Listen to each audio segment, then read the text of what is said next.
కార్తీక పురాణం అధ్యాయం 7. శ్రీ వశిష్ఠుల వారు దీపదాన మహాత్యం వివరించిన తర్వాత పుష్పార్చన దీపారాధన నాది విధులను గూర్చి వివరించ ప్రారంభించారు. రాజా, కార్తీక మహాత్యాన్ని సంగ్రహంగా వివరిస్తాను. సావధాన చిత్తముతో విను. కమలాలోచనుడైన శ్రీ మహావిష్ణువును ఈ మాసంలో కలువ పువ్వులతో పూజించే వార్పెంట లక్ష్మీదేవి శ్రీమన్నారాయణుని అనుగ్రహ విశేషం వలన స్థిర నివాసం ఏర్పరచుకుంటుంది. తరగని సంపదలను ఏర్పడతాయి. దేవదేవులైన శ్రీమన్నారాయణుని కార్తీక మాసంలో తులసీ దళంతో కానీ జాజి పువ్వులతో కానీ పూజించినట్లయితే జనన మరణ చక్రాల నుండి విముక్తి కలిగి పరమ పదమును పొందుతారు. అటువంటి వారికి పునర్జన్మ ఉండదు. సర్వాంతర్యామి సర్వేశ్వరుడు అయిన సదాశివుని కార్తీక మాసంలో బిల్వదళాలతో అర్పించిన జన్మరాహిత్యమైన ముక్తిని పొందుతారు. కార్తీక మాసంలో ఫలదానం చేసినట్లయితే సూర్యరశ్మికి చీకట్లు పారిపోయిన విధంగా ఫలదానం చేసిన వారి పాపాలు పటాపంచలవుతాయి. కార్తీక మాసంలో శ్రీమన్నారాయణుని ఉసిరి చెట్టు నీడలో భక్తితో పూజించిన వారిని నరకాధిపతి అయిన యమధర్మరాజు తల ఎత్తి చూడలేడు. అనగా నరక బాధలు కలగకుండా మహదానందంగా స్థితి కలుగుతుంది. కార్తీక మాసంలో సాలగ్రామాన్ని తులసీ దళాలతో అర్పించిన వాడు ధన్యుడవుతాడు. ఈ విషయంలో ఏ విధమైన సందేహం లేదు. భక్తి శ్రద్ధలతో కార్తీక మాసాన బ్రాహ్మణులతో వనభోజనం చేసిన వారికి కూడా వారు అర్థించుకున్న కోట్ల కొలది పాపాల సైతం నశించిపోతాయి. ఉసిరి చెట్టు కింద సాల గ్రామార్చన చేసి సజ్జనులతో వనభోజనం చేయటం వల్ల వైకుంఠం ప్రాప్తిస్తుంది. కార్తీక మాసంలో భక్తితో భగవంతుని సన్నిధానంలో మామిడి తోరణాలు కట్టి సాల గ్రామాన్ని పూజించడం వల్ల ఉత్తమ గతి ప్రాప్తిస్తుంది. అంతేకాకుండా ఈ కార్తీక మాసంలో విష్ణు మండపానికి అరటి స్తంభాలు కట్టి కానీ నువ్వులతో అలంకరించి కానీ సాల గ్రామాన్ని అర్చన చేయువారు ఉత్తమ లోకాలను పొందగలరు. కార్తీక మాసంలో కేశవునికి ఒక్క మారైనప్పటికీ హృదయపూర్వకంగా నమస్కరించిన వారి పాపాలు తొలగిపోతాయి. అంతేకాకుండా అశ్వమేధ యాగం చేసినంత ఫలితం దక్కుతుంది. కార్తీక మాస భగవంతుని మ్రోల జపం, హోమం, దేవార్చన చేసేవారు తమ పితృదేవతల సహితంగా వైకుంఠాన్ని పొందుతారు. కార్తీక మాసంలో చలి రోజురోజుకు ఎక్కువ అవుతూ ఉంటుంది. కాబట్టి వస్త్రదానం చేసినట్లయితే ఆ విధంగా చేసిన వారికి అనేక అశ్వమేధ యాగాలు చేసిన ఫలితం ప్రాప్తిస్తుంది. కార్తీక మాసంలో విష్ణు దేవాలయ శిఖరాన ధ్వజం అంటే జెండా కట్టేవారికి పాపాలు గాలికి దుమ్ము ఎగిరిపోయిన విధంగా ఎగిరిపోతాయి. మహారాజా, కార్తీక మాసంలో తెల్లని ఆగసి పువ్వులతో కానీ నల్లని అగసి పువ్వులతో కానీ విష్ణు పూజలు నిర్వహించిన వారికి 10,000 యజ్ఞాల వల్ల ప్రాప్తించే ఫలితం ప్రాప్తిస్తుంది. తులసి కోట ముందు ఆవు పేడతో నలికి శంఖం, పద్మం, స్వస్తికాది ముగ్గులు పెట్టి అలంకరించిన స్త్రీలు విష్ణు భక్తులు అవుతారు. కార్తీక శుద్ధ చతుర్దశి యందు ప్రమిదలో కొన్ని నువ్వు గింజలు వేసి అగసి పువ్వులు ఉంచి విష్ణువు ఆలయంలో దీపాన్ని శ్రీమన్నారాయణునకు దీపారాధన చేయాలి.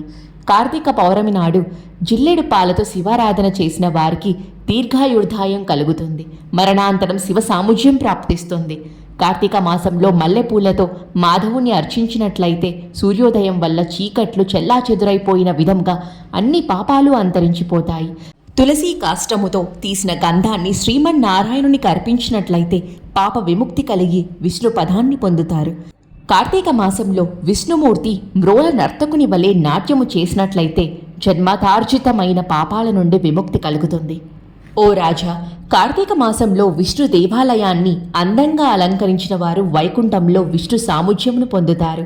కార్తీక మాసంలో అన్నదానం చేయటం వలన గాలికి మబ్బులు చెదిరిపోయిన విధంగా సకల పాపాలు చెదిరిపోతాయి. తిలదానం, నదీ స్నానం, బ్రహ్మపత్రం, యాగమున భోజనం, కార్తీకమున అన్నదానం ఈ 4ను సామాన్య ఫలప్రదాలని పెద్దలంటారు. కార్తీక పౌర్ణమి నాడు స్నానం, దానం చేయని వాళ్ళు అనేక మార్లు కుక్క జన్మలెత్తి చివరికి చండాల జన్మ పొందుతారు. పోయిన విధంగా సకల పాపాలు చెదిరిపోతాయి. తిలదానం, నదీ స్నానం, బ్రహ్మపత్ర యాగమున భోజనం, కార్తీకమున అన్నదానం ఈ 4ను సమాన ఫలప్రదాలని పెద్దలు అంటూ ఉంటారు. కార్తీక పౌర్ణమి నాడు స్నానం చేయని వాళ్ళు అనేక మార్లు కుక్క జన్మలెత్తి చివరికి చండాల జన్మ పొందుతారు. కార్తీక వ్రతం చేయని స్త్రీ గాని పురుషుడు కానీ అనేక జన్మలు కుక్కగాను గాడిదగాను పుట్టక తప్పదు. కార్తీక పున్నమి నాడు భక్త వస్తువులైన శ్రీమన్నారాయణుని కదంబ పుష్పాలతో పూజించిన పుణ్యాత్ములు సూర్యమండలాన్ని ఛేదించుకొని పోయి స్వర్గలోకంలో సుఖాలు అనుభవిస్తారు.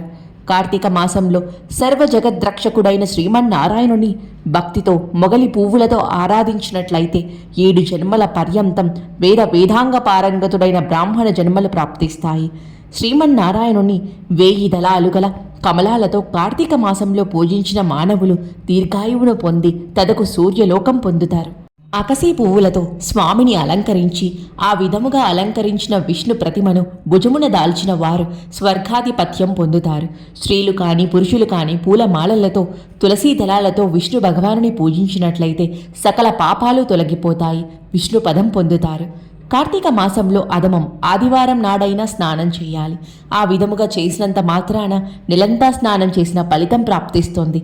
కార్తీక మాసం యొక్క మొదటి దినాన అంటే శుద్ధ్యపాడ్యమి, మధ్య దినాన అంటే పౌర్ణమి, కడపటి దహన అంటే చతుర్దశి స్నానం చేసినట్లయితే ఆ మాసమంతా చేసిన స్నాన ఫలితం దక్కుతుంది.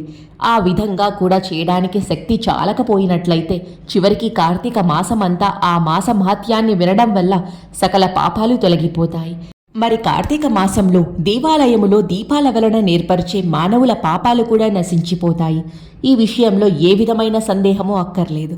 కార్తీక మాసంలో విష్ణు పూజ నిమిత్తం మనోవాక్కాయ కర్మ వల్ల తోడ్పడేవారు సవర్గవాస ఫలితాన్ని పొందుతారు. గంధం, పుష్పం, ధూపం మొదలైన అలంకారాలతో కార్తీక మాసంలో విష్ణు భగవానుని భక్తిపూర్వకంగా అర్పించి ఆరాధించేవారు శాశ్వతమైన విష్ణు పదం పొందుతారు. కార్తీక మాసంలో విష్ణు భగవానుని మ్రోల జప తపాలు గావించని మానవుడు అనేక జన్మలు నక్కగా పుట్టాల్సి వస్తుంది. ఏ మానవులు కార్తీక మాసంలో పురాణ కాలక్షేపం చేస్తారో వారు హరిమందిరం చేరుకుంటారు. ఈ మాసంలో సాయంకాలం వేళ యందు స్తోత్రపటాన్ని పారాయణ చేసేవారు స్వర్గ సుఖాలు అనుభవించి అనంతరం శాశ్వత ముక్తిని పొందుతారు.